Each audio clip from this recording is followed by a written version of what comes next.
You can tell her. You can tell her anything. She's a real good listener. You can tell her anything. Hey confidants, it's Teresa. You're listening to You Can Tell Me Anything. This is the podcast where comedians confess something they want to get off their chest. Light, heavy, anything. Really, you guys probably listen to this podcast if you're listening now.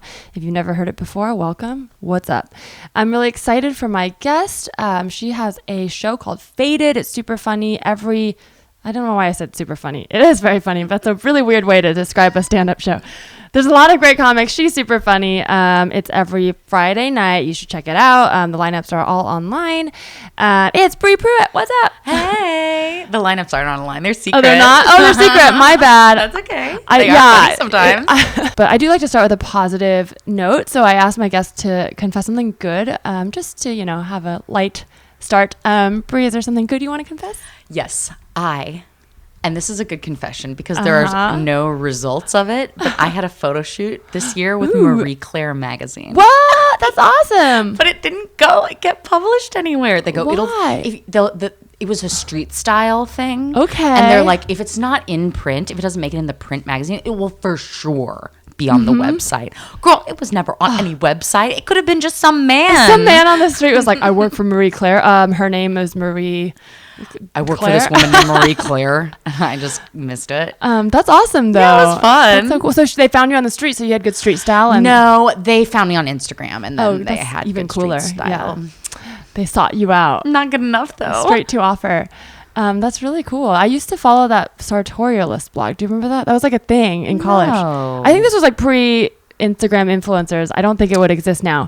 But it was like when fashion blogs existed, where just like people at home were like, here's all the clothes I like. Yes. There's this guy who would take photos. I think he was actually a professional photographer. Wow. I feel like I'm sure someone's going to correct me and I'm putting my foot in my mouth. Watch, he's like a famous, but he used to have this blog called The Sartorialist where he would like just catch people on the street who had clothes he liked. I love that. And post them. Yeah. And it was in New York. So I remember it was like a thing if you were on The Sartorialist. I was never on it, but it's always been a dream. Looking out. Oh, yeah. If you guys can hear that, it's Wushu. He's going to town on that little toy. Yeah, he doesn't. It's interesting. He has a box of toys that normally he doesn't go into. Every once in a while, he'll suddenly decide to like flip through them. And that's what, as soon as I hit record, is when he went into that box and grabbed a stuffed champagne bottle. So I actually don't know if you guys can hear it. I think these mics are pretty good, but you might be able to hear it. And if you don't, just imagine there's a tiny puppy. Just a charming little dog going in the to back. town. Yeah, he's really going to town. This podcast is kind of loosely inspired by therapy. So I like to ask, like, what is your relationship with therapy? Or do you go? Or I'm in therapy right now. It was so hard to find a good person in LA because they're in short supply because everybody's so cuckoo. It's also, there's so many different people. You have to find the right person to vibe with you. The schedules. I mean, I just picked a person and she is fine. That's good. I got to talk to a damn brick wall. But I think it's good. I think it's really important to have safe spaces where you can just say blah, whatever, you know. And I was in therapy when I was just a little girl, and it was some dickhead who told me to go jogging all the time. What? Yeah. And then I started going to different kinds of like just different kinds of people. Like I started working with the Reiki master. Oh, and then what's that like? I feel like it's I've always wanted to do it. But I mean, that's the thing. It's like whatever modality works is the right healing for you, you know? So I met with this woman. She was a LMT, massage therapist and a Reiki master. And she did some other kinds of energy work, and it was just amazing. And she's wonderful. And if you're in Portland, go to the Corbett Healing Center, get your life together. And then after that, it does seem like a very Portland thing. It's kind of LA too. I don't know if it's more trendy now just in general, but since I moved to LA, I feel like way more people I know do like crystals and Reiki, and I don't know if it's the overall trend or me moving into LA trend. Reiki is very West Coast because it's from Hawaii via Japan. Okay. And it is only 150 years old, so it's a very new energy work. How old is yoga? I feel like yoga is thousands of years old. Okay. Because I feel like there's like actual yoga and then there's like appropriated white yoga by white people yoga. White yoga is 30 years old. It's younger than me. I guess it is like all of it is just yoga, but you know, in my mind, I'm like it kind of at a certain point was I guess like appropriate. Bikram yoga is like Yes, 30 years it old was like or whatever. created and then sold as this like That ancient art. documentary. Yeah. Can you believe it? What a monster that guy was. Anyway, Reiki is very guy. good. Okay. Yeah, that guy. I was like, what are you talking about? Oh, yeah. The documentary about Yes. Bikram. But yeah, Reiki was really important to me. And then, you know, I was good for a little while. I went back to the sliding scale, like just. I was like, listen, lady, I need 4 sessions of therapy. and then my final therapist I saw in Portland before I moved to LA was a hypnotherapist. Whoa. And she was amazing. What made you want to do hypnotherapy? I just needed a person, and actually, this is funny. I had a friend. I have a friend. Her name is Courtney Hammeister, and she wrote a book called. Dang, I can't remember the name of her book, but it was about stuff she would have never had the guts to try, and she just tried to do a bunch of random shit for a book. Oh, that's awesome. And she saw this hypnotherapist because she's like a very skeptical, like, you know, atheist-y nerd person. And she Can saw you get this, them to like hypnotize you to finish a book? Because you're like, I can't finish this book. I mean, that's you need Adderall, not a hypnotist. Sure, but, this woman, she is the hypnotherapy, which I would say it's more just like a way of getting you really relaxed so you can get into the deep stuff that you really need to get into. So Gotcha. she was an incredible person. Her PhD was in mythology. Whoa. And she is an indigenous person, has that heritage, and she kind of worked through stories. Because really, cool. you know, and I really believe this is that, you know, all we really need is to reset our beliefs about ourselves and our stories that we tell ourselves about ourselves. And we have all these ideas like, oh, well, I'm this way because my mom is like this and she told me this and my dad said this and I'm like this. And, you know, you just got to reboot those things because it's not real. Yeah, like the narratives we tell. I mean, stories, I mean, myths in a way are, this is like super like cuckoo meta, but Here like, we are. but myths are 2020. created to explain actual feelings. But then, of course, they now have become just stories, but at a certain point they're like, you know, they're probably therapeutic. And now we're coming back around now where we're once again going back to basics. And like, think about like the song Colors of the Wind and Pocahontas. I remember after the 2016 election just listening to it be like, so profound, we could all learn from this. But it was created to address the same themes, but then we went away from it being like, oh, yes, we know this now, this is just a children's story. And now we're back where we're learning again. Language is a symbolic experience. And, you know, that's why I think people feel misunderstood, misrepresented. And that's a really shitty experience. So the big resets, you got to talk to somebody to kind of get it out and get going in a different direction. Did you like hypnotherapy? Do you remember your sessions? Yeah, oh, okay. absolutely. Yeah. It's just it's really more about being in a relaxed state. And now I'm heavy into this like just Instagram world of therapists and counselors and stuff.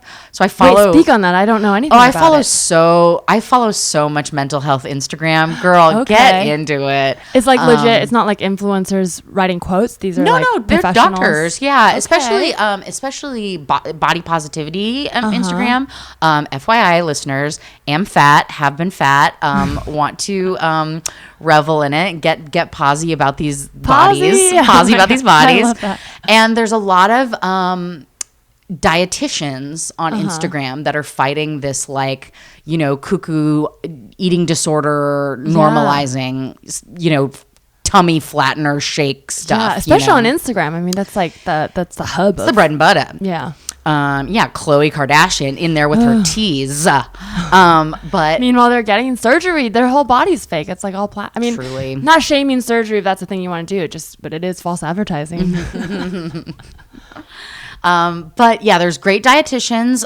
There's really good info. And if you've been, you know, I was brainwashed for most of my life about, intentional weight loss being, you know, a central part of my life. And so for me to see, you know, real dietitians putting facts up every day, like, did you know, listeners, that the only sure 100% predictor of weight gain is intentional weight loss? Whoa. Yeah. That's So crazy. like, and it's all, you know, economics. Fat is all economics and genetics, and it, you know, really has nothing to do with personal choices. And so like, bodies are just different. It's like hair Bodies are colors are just different. different. It's insane to be like, you have to be like what, I mean, like I'm saying my hair is blonde, but you know what I mean. That's maybe not the best example, but it's like your arm has to be this length. It's like, no, it's just arms are different lengths. Like, what the fuck? Arms are different lengths, guys.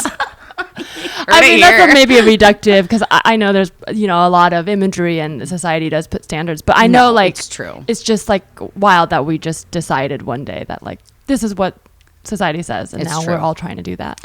So yeah, find those resources on Instagram. They're out there. Okay. Positive aspects of Instagram. I love it. Oh my God. Are you kidding? It's my sacred space. That's interesting, because I feel like so often you hear opposite, like Instagram can be very toxic. People have to block and unfollow. What are you doing following people that make you unhappy? Feed. Yeah. Curate. Yeah. I do feel that about Twitter. I recognize that Twitter is super toxic, and I've obviously seen it too, but like I still have I derive a lot of joy from my Twitter, while also recognizing there's a lot of toxic stuff happening on Twitter. Twitter shows you what other people are doing, but Instagram doesn't. Instagram only shows you your followers. That's the difference to me, because I don't even know what I'm looking at on Twitter anymore, and it is heinous. I mostly just follow jokes now, or people I know. Good. And so then even if someone I know is spewing, or not spewing, that's the wrong word, ranting. Spewing is very negative. Ranting about something they're heated about, I'm at least like, okay, well, I know that person. And it's just like, yeah, they're just in the corner having a phone call that I'm not a part of, and I won't be a part of, or whatever. Yeah. Wow.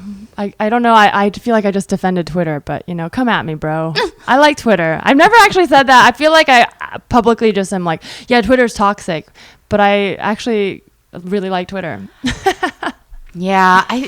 Just find whatever social media works for you, because I do think it is inevitable for us to be needing to be a little plugged in as public people, but whatever just keeps you the sanest, I think, is the way to go. Do you practice like mindfulness, like being present?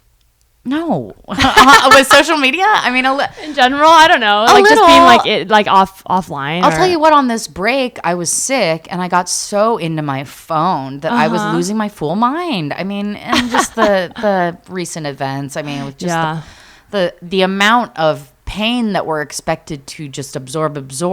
I am an empath.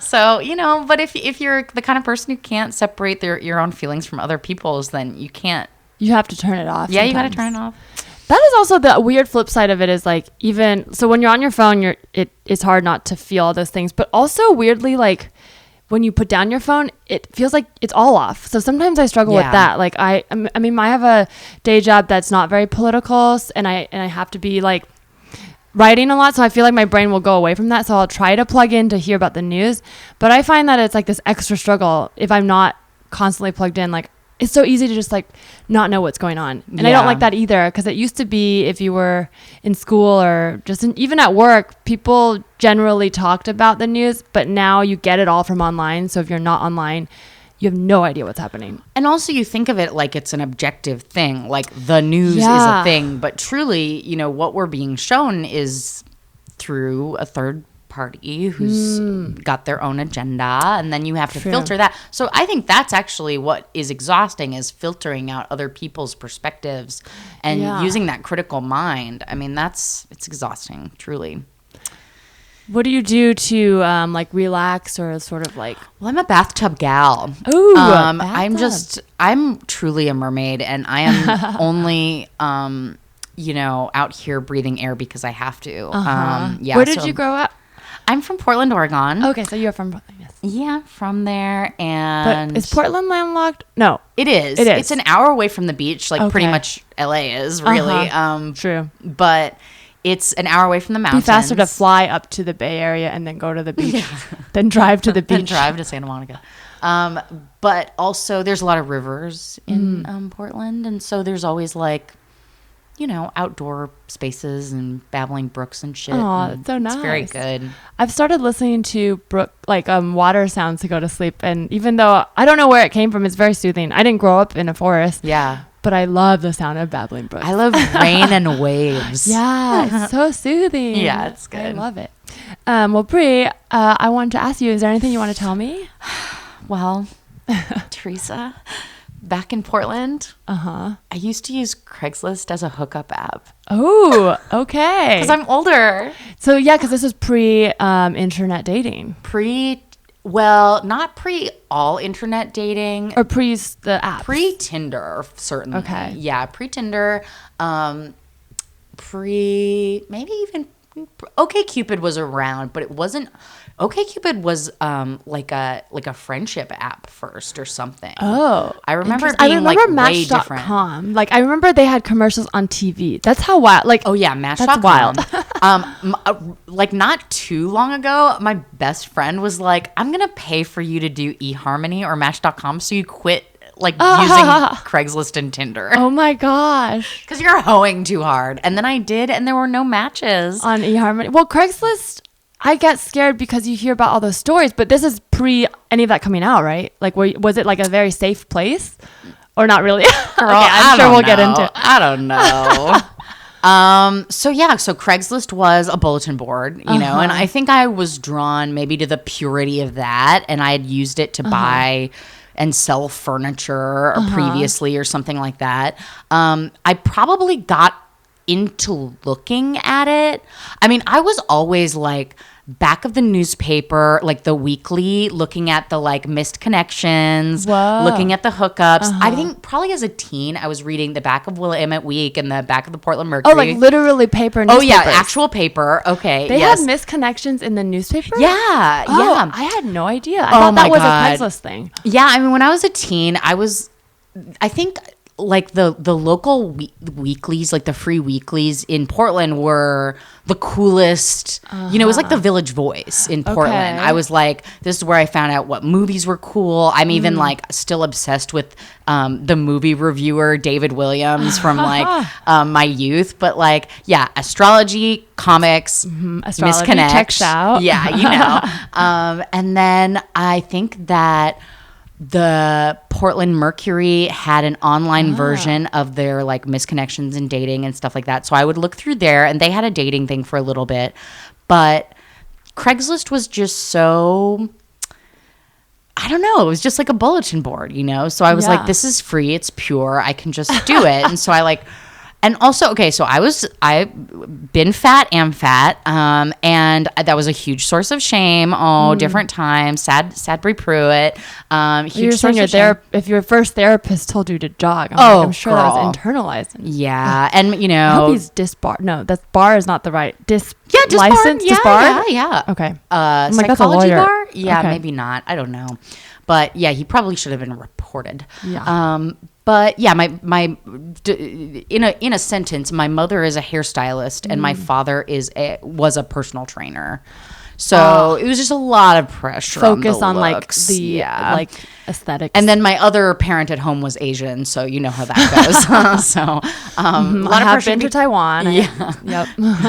A lot of pressure to be thin, and so I just definitely filed all of my romantic and sexual feelings under "never gonna happen." You're too hideous and bad, and you're bad. Oh. I know, it's That's so so sad. sad. And now you I guys, like the baby Pruett. Baby Pruett. I was Baby just Bri. miserable, so miserable. But you guys, you know, cut to the finish. Happy, loved, blessed, gorgeous, Glowing. sexy, glowy. Yes. Yeah, but at the time it was very sad. And so like I think all those beliefs led me to online dating. And one thing that is true is I haven't really ever dated except online. Okay. I don't think I've ever met someone, maybe once or twice. I feel like that is the norm for kids growing up now. Isn't that crazy? Like it totally flipped. I totally believe that's true. Part of it was that I was like, well, if somebody sees me, all my pictures online, and like I would never catfish anyone. Oh my God, I think that's the most horrifying You posted your idea. photos on Craigslist? No. Yeah, maybe wow. once or twice. Yeah. Actually, I definitely did once because I remember that this guy took the photos and then he started posting them as if you look like this, hit me up. Whoa. Yeah, Okay. and it was me and the other like you were the trendsetter. curvy girls. Yeah. That's so funny. You have a joke about this, like someone 5 years later, like tracing you financially, but I'm like that all checks out because it's like you're just like I am the model of everything you like. Like he had to use you as an example. That's so funny. You know, I do okay. I do okay with these men. But so I used Craigslist. So at first I used it like for dating for sure. And before I even lost my virginity, I lost my virginity at 20. Okay. So I was like 19 years old. I was like either living at home or I had just moved out because I moved out around that time.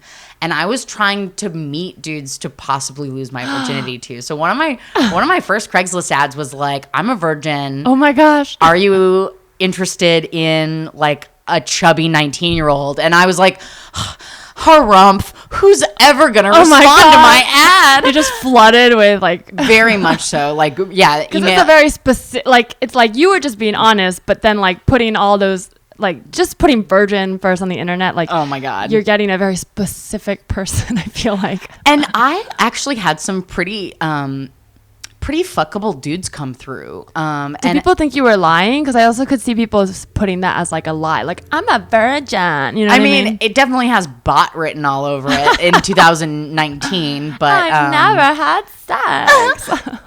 What's this website for? But yeah, so by the way, if you don't know, because they actually took the cash and counts away. Okay. But Craigslist, there's a dating section, and it's like M for M, for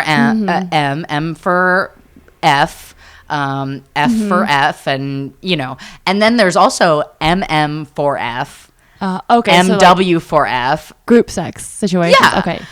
So you can use all those filters to search, you know, and then I was big in BBW, like who's looking for BBWs, who's looking, and for those of you who don't know, Big Beautiful Women, that's our code online, and yeah, so I was like, okay, looking for these BBW admirers, looking for these, and then also other BBWs, and so. So you were posting your own. Were you also like were you responding to other ads or your? Yeah. Okay. Definitely. All the sex stuff is under casual encounters. Gotcha. And with casual encounters, there's like, oh God, I can't even remember now.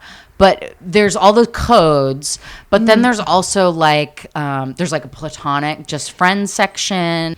Yeah, I had sexual feelings that were repressed probably from the age of 12 to 19, where I was like, I hadn't achieved orgasm on my own, you know, and I wasn't having sex and I didn't have a boyfriend. I probably kissed a boy like twice. And so I was like, juiced, dude. But you know that I feel like that's pretty normal. That's pretty healthy and normal. So. But there was a lot of pressure in your mind that like you felt like you're behind. No, I didn't feel like I was behind, but I was a volcano. Oh, you're just like, I need. Okay, I was a volcano. You had the drive, but you were like, gotcha. Yeah. I was volcano. I was. Oh my goodness. I was juiced. I was on fire. Yeah, my fantasy world was insane, dude. Also, I got into romance novels when I was in high school, so like that was like, oh, and I got into I have BDSM stuff, you know, tendencies, which a lot of repressed people do, and a lot of people who are ashamed of either their sexuality or their body tend to, you know, like a lot of Christians and stuff, you know. So I was into BDSM, and I would like read stories about it online. I was like kind of into porn, but not super into porn because it's all for men. There's a lot of male, and it zooms in on like just like the buttholes, like who needs it, you know. So the BDSM stuff and like the kink stuff kind of brought me into Craigslist a little bit more. And I was trying on my way over to think of my first Craigslist experience, and I do remember my first. It was just a date, and it was this guy who his ad was like. I remember he posted to Craigslist like a lot, and I remember seeing his ad like quite a few weeks, and like reading them. I had a day job where I was working at a tile warehouse, so I would and I didn't have internet at my apartment because I just moved out into my own apartment, and all I had was like a PlayStation and a VCR TV combo. VCR, yeah, gotcha. I'm older, but not even that old. But it's just, you know, I just it was a different time. Internet didn't follow you everywhere. Technology blind spot, yeah. So I would like look at ads online at my job, and this guy had an ad where he's like, come sit in my tree with me, you know, Portland, Oregon, Pacific Northwest. He was a crunchy guy with glasses, And I met him. I remember. Do you remember when culottes were cool? Yeah. It was a culotte moment. So I was wearing culottes, and I would never wear makeup or bras back then because I was just I'm crunchy. Living a youth. So I met him. We had French fries, and I remember I was talking about So how much wholesome. I love comedy even back then. It was before I was doing stand up. I was probably into improv at the time, but not anything else yet. I'm so sorry. No, I'm just kidding. I was an I did improviser improv first. too. I love like it. improv. I still love it. I want to go back. It is fun. Okay, so this guy and I were arguing at this bar about Mr. Show because he thought Mr. Show was so offensive. And I was like, shut up. You don't even understand it, blah, blah, blah. And I like went to the bathroom and I was like, this date is terrible. And I like went back out. You're like, PC culture is ruining Portland. I mean, yeah, basically. It was so funny. He just didn't get it. He didn't get that was satire. And I was like, you're just stupid. You don't understand. So I was like, also lives in a tree, so yeah, crunchy asshole. You don't get HBO up there. So he, I was like, so I guess I'm going to go. And he was like, well, why? I couldn't understand why someone would want to argue on a date because I hate disagreements. But some people like that kind of thing, you know? And I just remember being like, okay, this is it. And so you stayed. So no, I split. Oh, okay. Yeah, I was good about like, I'm not having fun. I'm leaving. Healthy boundaries. That's great. That's always been my deal on dates. It's like I'm either going to have fun on my own or I'm going to split, you know? That's really healthy. I think maybe more I'm like that now, but I feel like I used to be, I would have been, if I was in your shoes, I would have been like, I'm going to go. And if he was like, why? No, stay. I'd be like, oh, I guess you like me. I'll stay. It's like, what about what you want, Teresa? Interesting. And I remember thinking like, oh, I guess this guy probably wants to have sex or something. And I was, You're still a virgin at the time. Yeah, I was a virgin at the time. Yeah. Okay, so virginity. That was a dude I met in person. Fucked a French foreign exchange student in my theater program. It's very like magical sex journey. I feel like you're like French foreign exchange. Oh, student. girl, just like it was amazing. He was so cute.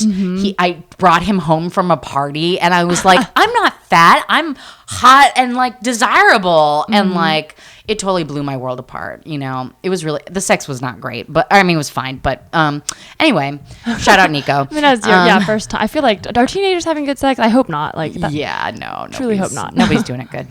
So that, you know, kind of blew past. And then other remarkable Craigslist encounters. So I kind of got into the kink stuff a little bit, and I would be cruising Craigslist for like, okay, let's find these bondage guys, like. Well, what made you I'm sure you got a ton of responses. Like, yeah, what made a response stand out? Like, because I'm sure you can't respond to all of the.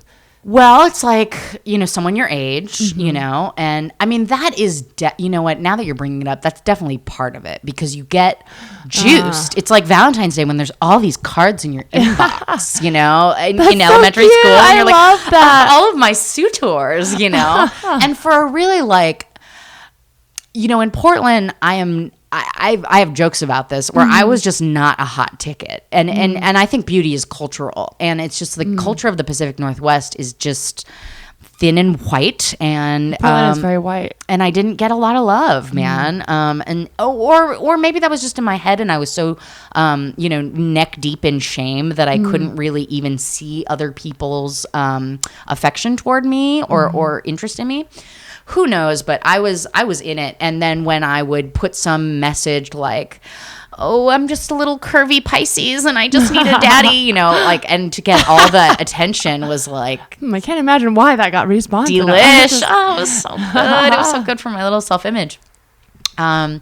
So yeah, you just go through and you correspond and I would love, you know, I know you've had other people talk about sex, cyber sex and stuff on here. And always juicy. That was a huge part of my, sexuality, connecting with people for the first time was getting on Yahoo Chat and finding these guys to cyber with. And well, it's juicy because, I mean, it's always fun to talk about sex, but it's also juicy because it's such a specific time in our lives. I don't think it will exist. In technology. Yes. And it's as much as it feels dangerous, it's also slightly more innocent because like nowadays everyone's on the internet. So if you posted a photo on Craigslist, like everyone's going to see it. Like it's going to spread or whatever because of Reddit. Like it's not a bad thing. It's just like, it's not really private. But back then you could have a little corner of the internet. Yeah. You could just have an interaction and then it would just disappear. And that's it. It really would. Yeah.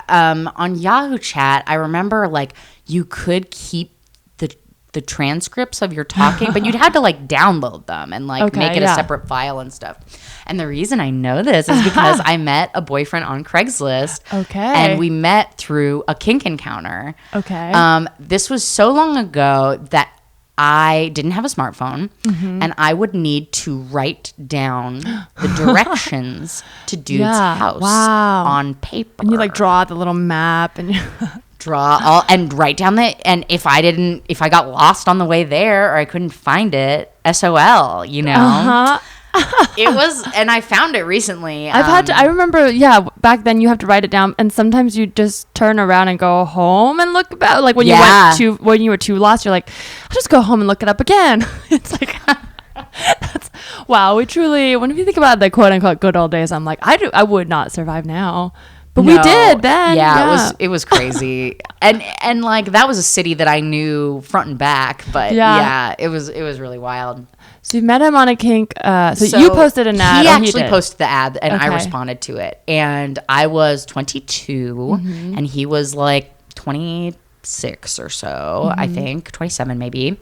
And it was a kink thing. It was he was playing with being dom, and this was probably the 4th or 5th person that I've ever had sex with at that point. Okay. But you hadn't done any BDSM, so you were like playing with the idea of it. Had I done any BDSM at that point? I had once with the 3rd person that I ever slept with. I love that you're just like, this is what I want to do. I'm gonna do it. I was a down the rabbit hole person, and I didn't have any sense of chastity.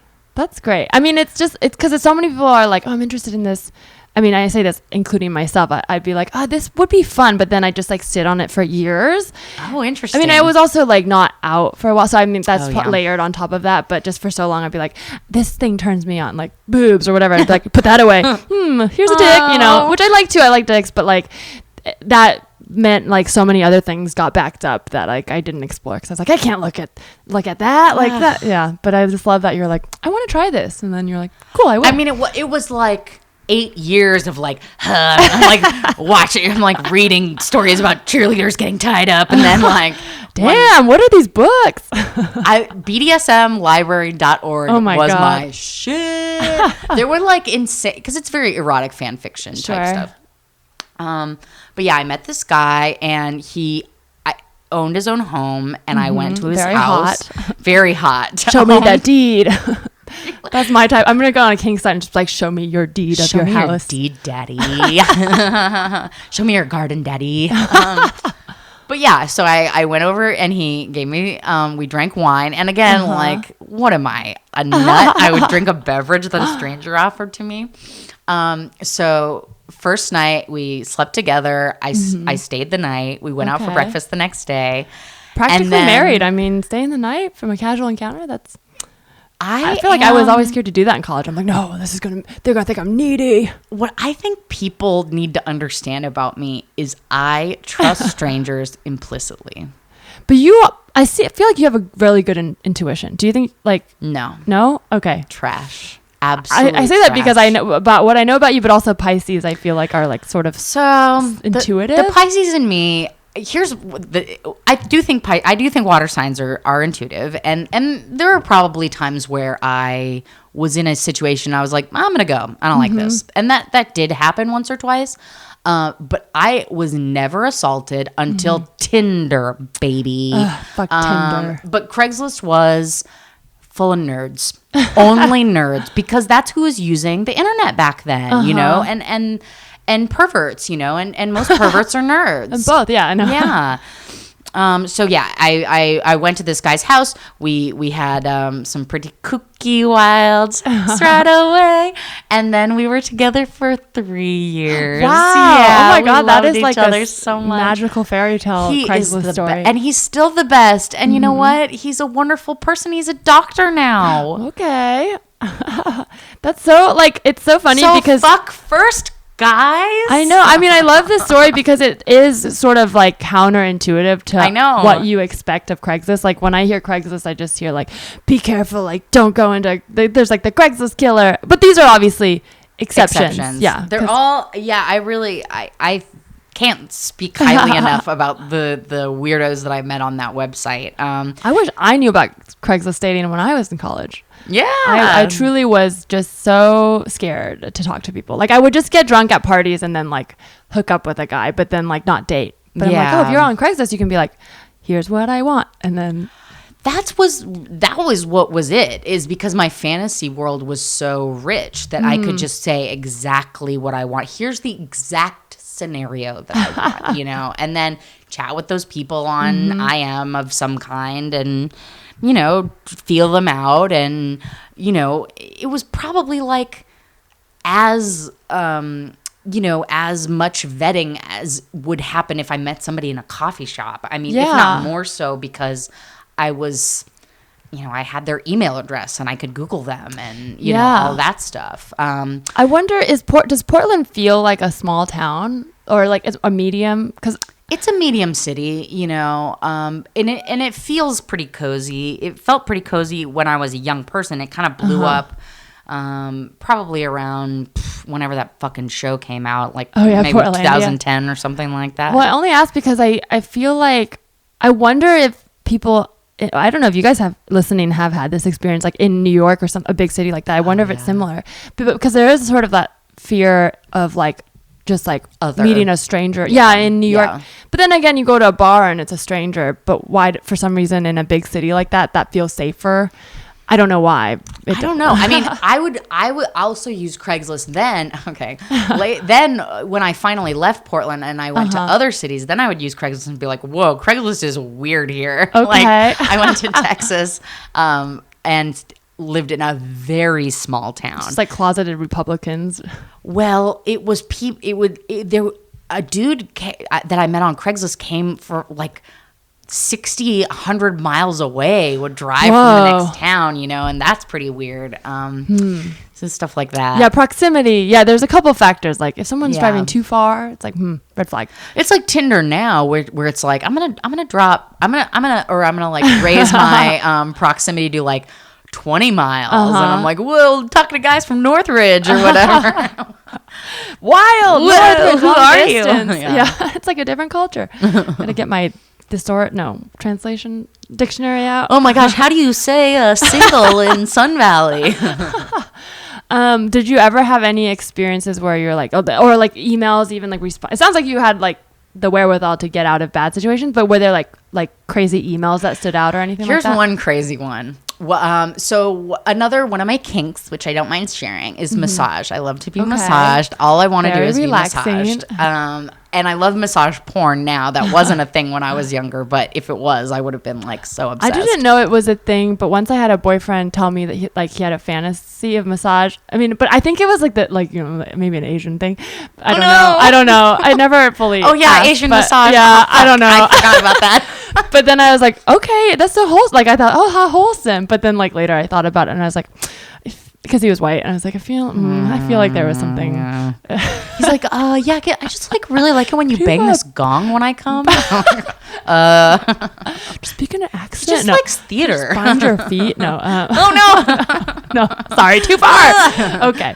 But wait, what were we talking about? Okay, so you said you had a massage kink. Yeah, so I did have a massage kink. What was your first question though? If you had any like creeps or stories that stood out, or emails, like yeah. Oh yeah. Weirdos. So I had an ad. I put up an ad that I was like, please just massage me. I don't want to fuck. Just like, massage me. And this guy reached out to me and he says he did erotic massage, and I was like, okay. Send me a picture. The guy who sent me a picture was a dude in high school that I went to. He didn't go to my high school, but we went to a what's it called when like two high schools share like a district? Well, we had a class together at this center that was like technology career. That sounds like so specific to Portland. I'm like, I don't know if we had this. No, like say you want to learn AutoCAD or automotives or something. Like two high schools maybe would share a program or something like that. I'm sure it exists in other places, but I don't think we had that. Okay. Well, but I get the concept. Yeah. So he was in classes with me, and Okay. he and his friend were such dicks to me through all of our high school classes together. And he even like wrote fucking something in their like school paper that was like subtweeting me shadily. Yeah. So that's this high fool- school boy Yeah. code for like, I have a fat crush on you. I guess so. I mean, who knows? Because when guys are mean to you, and I mean, I don't know. Yeah, this is you're just right, What baby. You're right. What we're told is when boys tease you or give you any Yeah. attention, it's because they're like, I love you. That may be what it was. Everything, I don't know. But this But he fool was mean to you. Okay. He sends me a message based on this Craigslist ad. And he knew it was you when he... No, he Oh, didn't. Okay. But now I knew that it was him. I was like, "Ooh, you like fat girls. You love rubbing them." So now I know that about him. But you didn't respond. You're No, like, that I didn't want to have sex with him. So I just like let it. But it was like a empowering moment. Other creeps. Okay.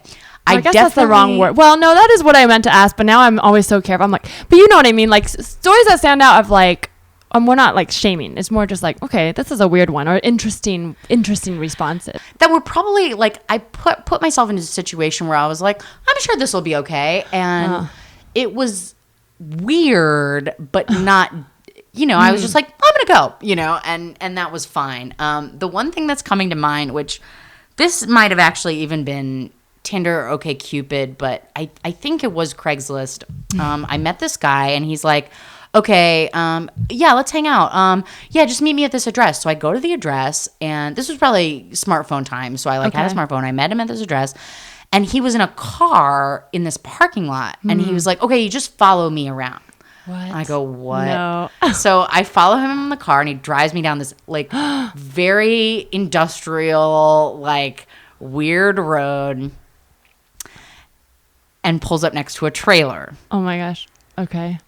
So he gets out of his car and he like starts a generator in like a empty. It was like a vacant lot. Whoa. That there was only a trailer, and I think there was construction equipment. I think there was like a backhoe or Like something. he was squatting there. It wasn't like a... It definitely permanent. did not. It was not a trailer home. not like a permanent mobile park. yeah. No, nothing permanent about the Oh, situation. no. So I get out of my car. I get into his trailer. It is a very nice. I keep thinking you're gonna be like, I left. But you're like, okay. I got into this trailer. He had a cat. Okay. And I'm out. No. I go, yeah. I was like, you weren't going to tell me that you were in a trailer or you had a cat. I gotta go. And then I left. And that's when you left. Another Wow, one, wow. I went over to a guy's house. By the way, coming over to your house to do this podcast, all I had was an address, and I was like, "This is just like That's having right. I sex forgot on to mention Craigslist." I booked you off of Craigslist. No. But going to see, well, it's any kind of hookup culture, really, is like Yeah. going over to a strange house. Yeah. Because I just I think most people now would be like, oh, why didn't you meet at like a coffee shop or a bar first? And sometimes I did, but usually I would just go over to people's houses because I implicitly trust all strangers. That's what I was going to say about Pisces is that, yeah, maybe Pisces are intuitive, but more so is that we trust and we see the implicit goodness in all humans. That's nice. Even the most evil people have there's goodness. Sure. And if you come You're empathetic. empathetic, yeah.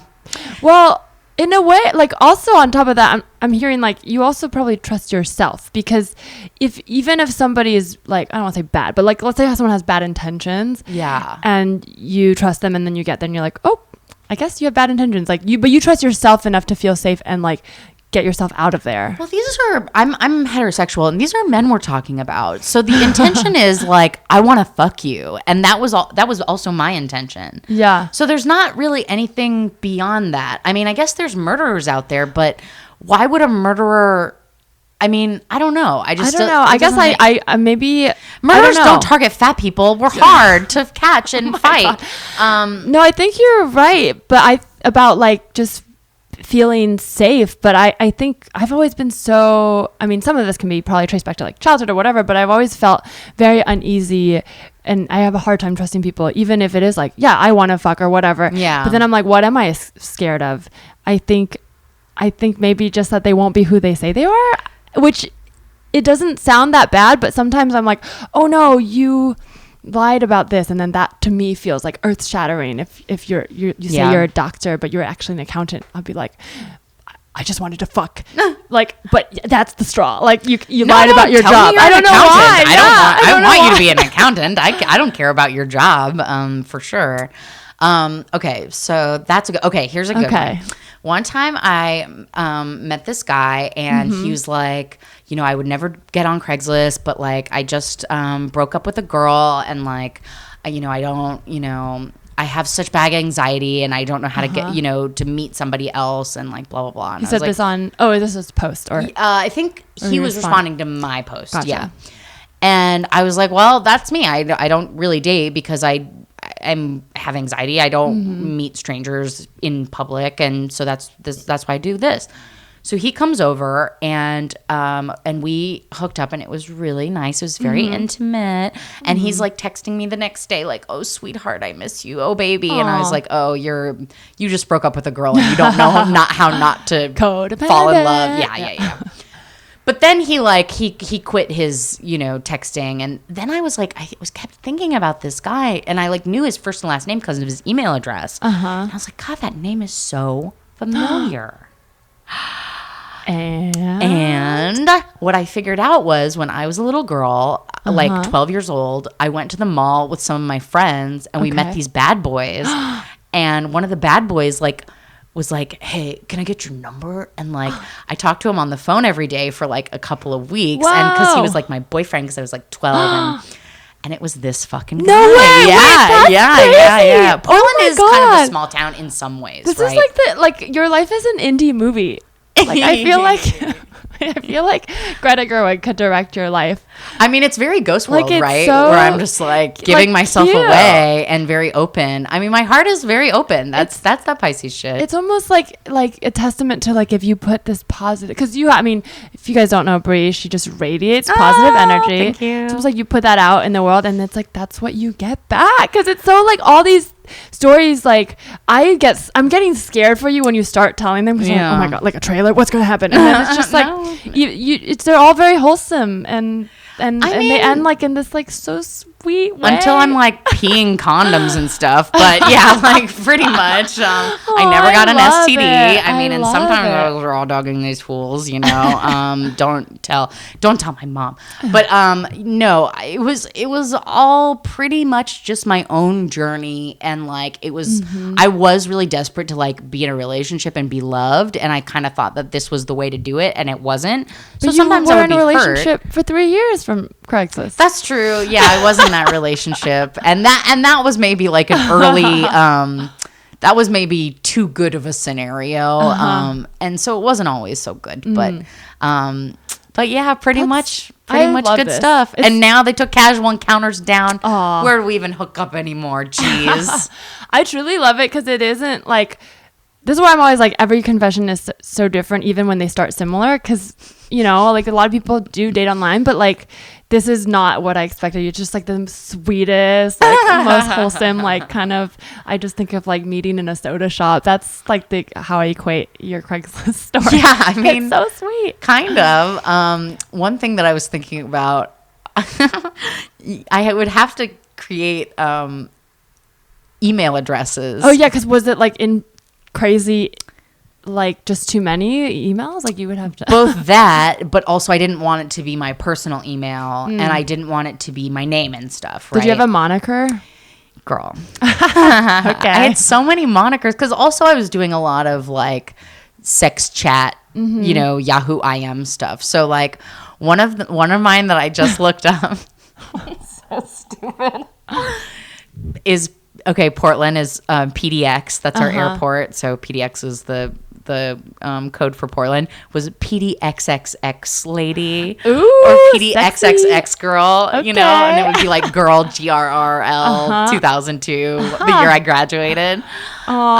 So many stupid monikers. funny. And I would use different email addresses because the same people use Craigslist over and over for years. So then it would be like, ugh, you again? No, I don't want to fuck you. Like, I've already talked to you. You're old and gross or whatever, What if like you switch your name and then they switch your name and then you meet up, you're like, God, it's you. And then after 3 times, you're like, I guess. Well, maybe I wouldn't we're meant meet to be. them. No. I would see their picture and be like, no, not you again. Gotcha. That's so funny. There was a dude who I was dating for a while who I met on Craigslist. He put his age down as 38. And I was probably like 26 or 25 at the time. And I was like, 38's cool.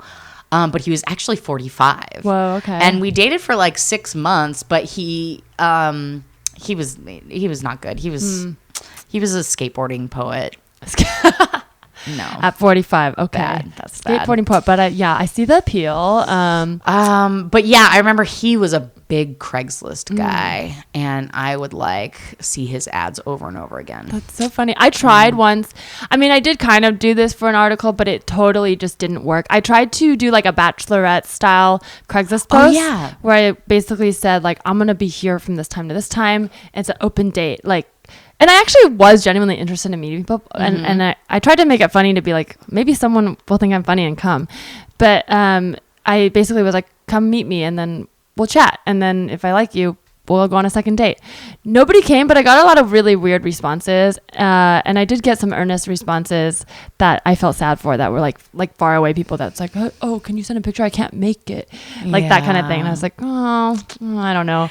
That's the thing with fantasy is that you want it to be exactly the way you want it. And that's, if it's not right, then it's not. Then you're like, swipe. But I will say the one thing I learned from that is when I was at the bar, because I kind of like, I was hoping people would come and there'd be stories, but kind of honestly, part of me was like, what if I meet someone cool?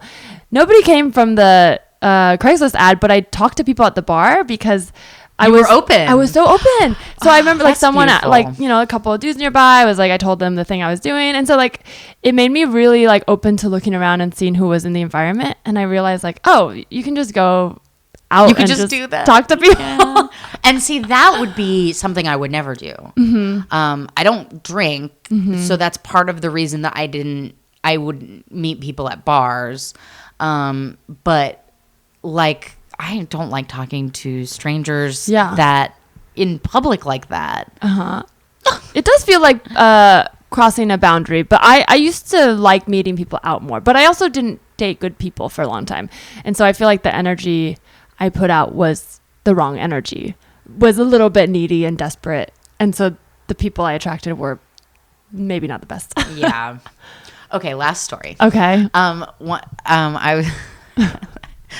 This guy was interested in massaging me, and I was like, okay, come over. And he was the nerdiest motherfucker I ever met. So nerdy, like very, who's a celeb? Like Dustin Diamond nerdy, like not cute nerdy, like like Screech. Yeah, that's who Dustin Diamond is. I was like, I feel like I should know him. Okay, I know Screech. So he's like very nerdy, and he that is kind of my type. Girl, stop. Like scrawny, nerdy. So this fool brings a bag of groceries with him. He's for you, or like on his way home, on his way over to my house. It was like it wasn't like gross grocery. It wasn't like Brussels sprouts. It was like strawberries and chocolate and like I like. I love Brussels sprouts. That would be delicious. If it was vegetables, he's out. But it was like a gift. It would be like if somebody brought you a bottle of wine or something. It was all these it was cheeses and it was really nice. And it was really nice. And he was like, oh, do you want to you have some strawberries? And I was like, no, it's fine. Like let's just put it in the fridge. Let's go. And like blah blah blah. You need to understand this aspect of dating as a big girl because there is a thing called feeders. Oh, okay. And feeders enjoy fattening women. Oh my gosh. Up. Yeah, and it's a legitimate kink, and I don't want to shame anybody. It's like a fetish, but it is a fetish. Okay. He didn't tell me that that's what he was doing or wanted to do. And he did give me a massage, and he was, it was all, that part was all fine. But then I ended up like, we met up a couple times and then I didn't hear from him anymore. I was like, where did that boy go? And literally this was probably like 7 years ago. Not until like 6 months ago, I was like, that motherfucker was feeding me. Yeah, that makes, because when you said the groceries, I was like, that's kind of like an odd move, but nerdy, maybe he like didn't know how to buy gifts. Maybe he couldn't find a florist. That's a great perspective. And that's exactly what I was thinking. Eat these strawberries in front of me. Yeah, feeders, you got to look out for feeders. Yeah. They're out there. And now that I am like less fat, I probably am not in the fetish realm anymore. Now that I'm just I like thick. your joke. It's funny. You have one of my favorite jokes, the gravy joke. Well, I don't want to like say it on the pod because you go see her, but It's so funny. She has a very funny joke about that. It's weird. Yeah, I've always identified as a big girl, possibly because I was shamed, for being a big girl. And then when, the kind of tides tipped a little bit and body positivity, everybody feels a lot more empowered now to be, whatever size and shape they are. Then I kind of just organically lost a little bit of weight, probably because I stopped trying to lose it. And now I'm just thick and not really fat, and now it's like all my politics and beliefs are that of a bigger bodied person, and I have to keep justifying my body now that it's smaller. It's wild. Interesting. You talk about the body positivity movement because it is stigma, and it's all very like kind of going back to what I was talking about before, like it's arbitrary in terms of standards. It's culture. But the body positivity movement is very tied to the internet. Like I do think the internet.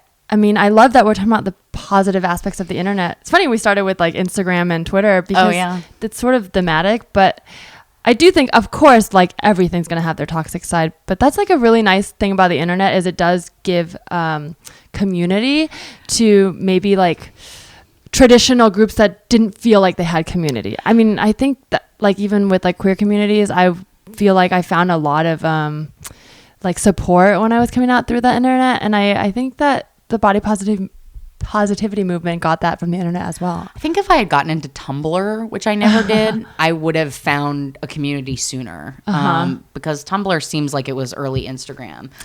But I mean, I think part of my body dysmorphia was related to, I was raised by a TV set. I really watched a ton of TV. Yeah. And when I was growing up, it was really the 90s, right? When I was really, really heavy TV.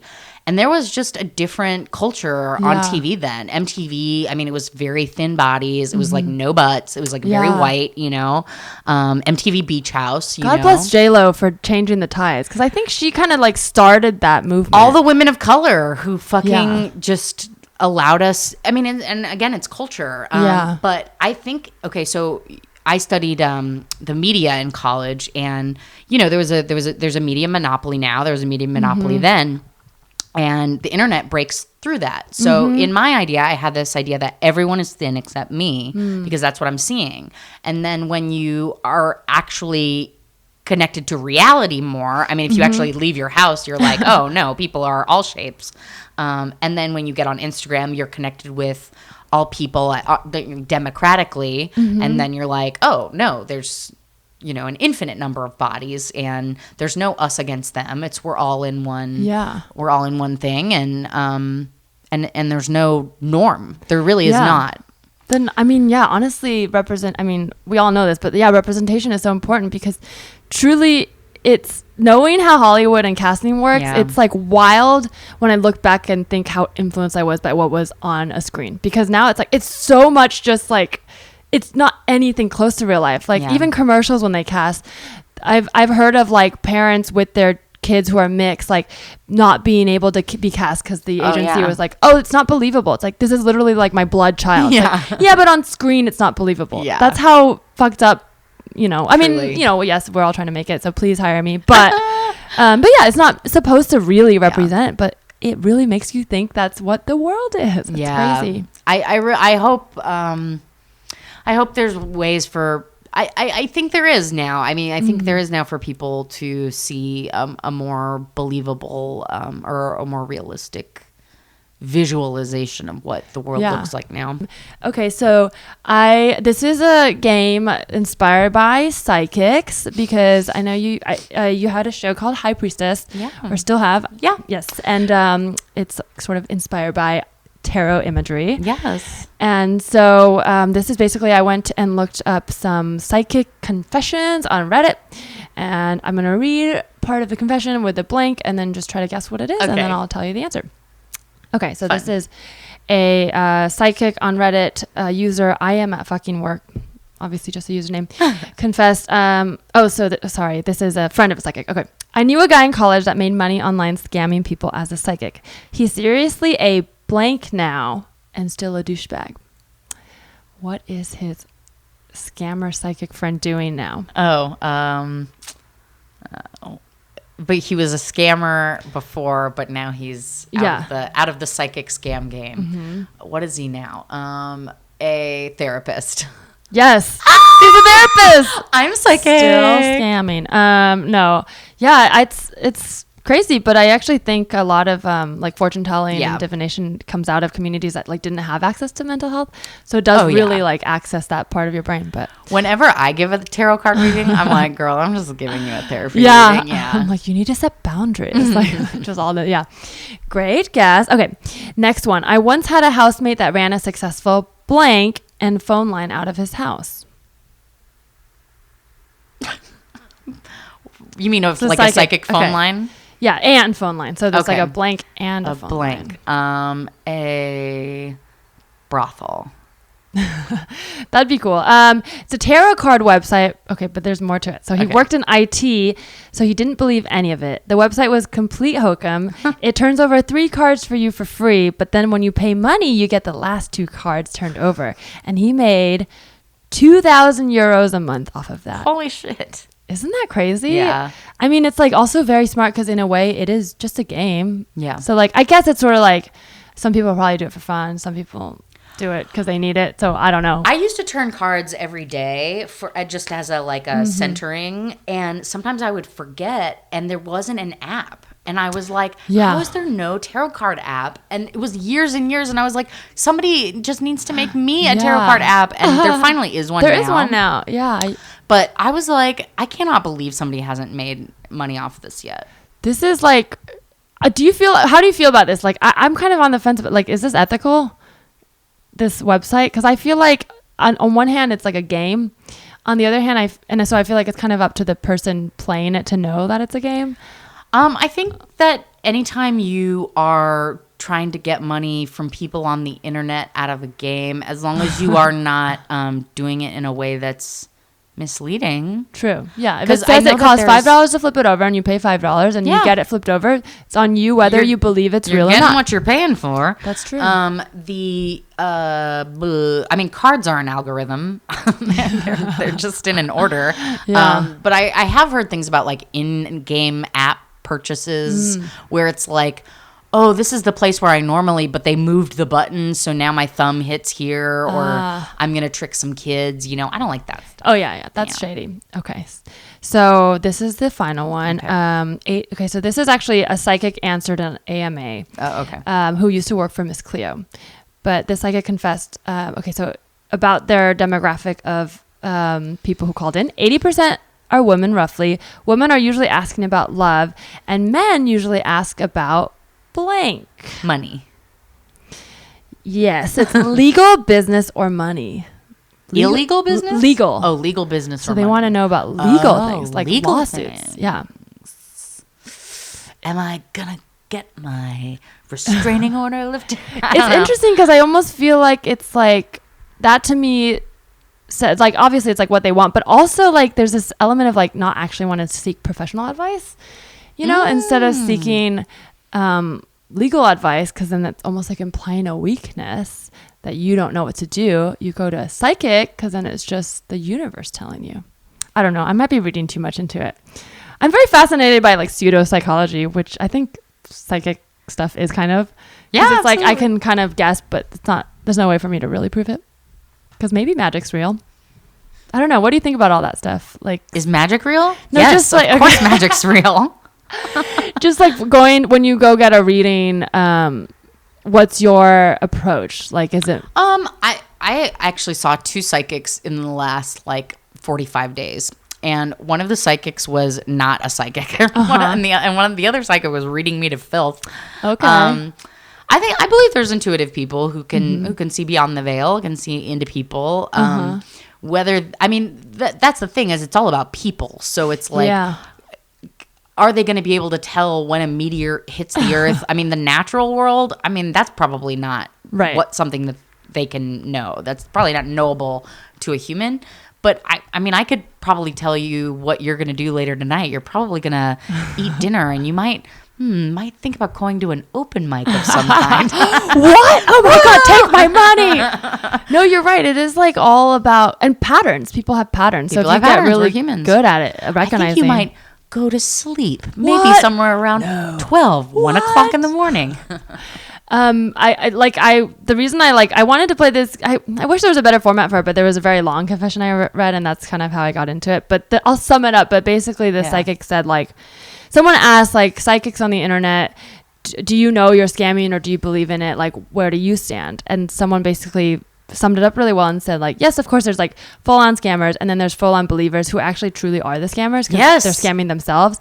But the majority of people who work as psychics who do well for themselves are actually they don't think they're scamming, because they're offering a service, which is they do make their clients feel better, and they try not to lie. Like, the good ones won't talk to the dead. I think that's like a really exploitive thing. But they'll say things like, something's on your mind, and then they'll actually try to read you as a person.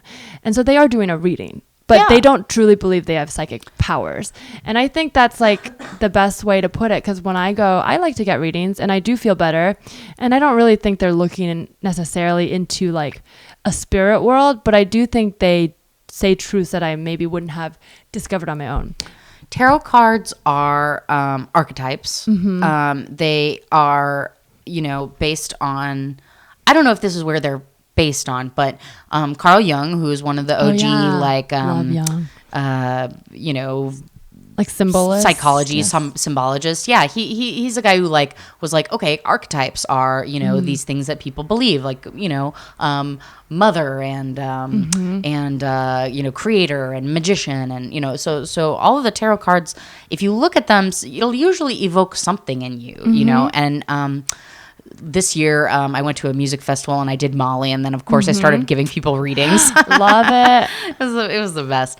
And like I was actually with a comedian. I'll tell you who it is later. And I put down like these cards, and I remember he had a really strong reaction to the women cards. And I was like, okay, what's going on? And it wasn't like I was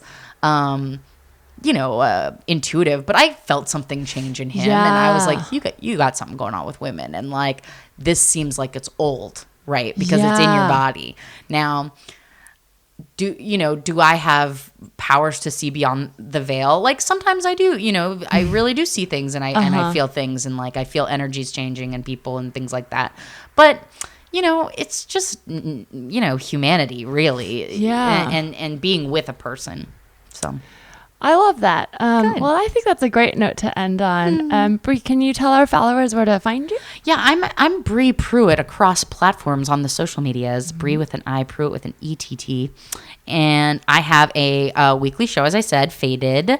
That's here in West Hollywood. You guys just moved, right? Yeah, we're new on location. Okay. When we were looking at the new venue, I went downstairs and I saw Dee Snider from Twisted Sisters. Oh, so I was like, okay, this is a good sign. This is a very Hollywood locale. So that's the show. And then monthly, we're going to be back with High Priestess soon, which is my like woo-woo tarot card and cannabis themed show. And we're going to be coming to a Love Bazaar, which is a retail space in Atwater Village. Oh, nice. And then if you are not in Los Angeles, perhaps you're in Canada. I'm going to go to Canada for the first time at the end of February. I'll be at the Kitchener-Waterloo Comedy Festival. Nice. Go check Bri out. Thanks for coming on the show. Thank you. Follow this podcast at Tell Me Anything Pod, and follow me at Larissa T on Twitter and Instagram. Thank you. Bye.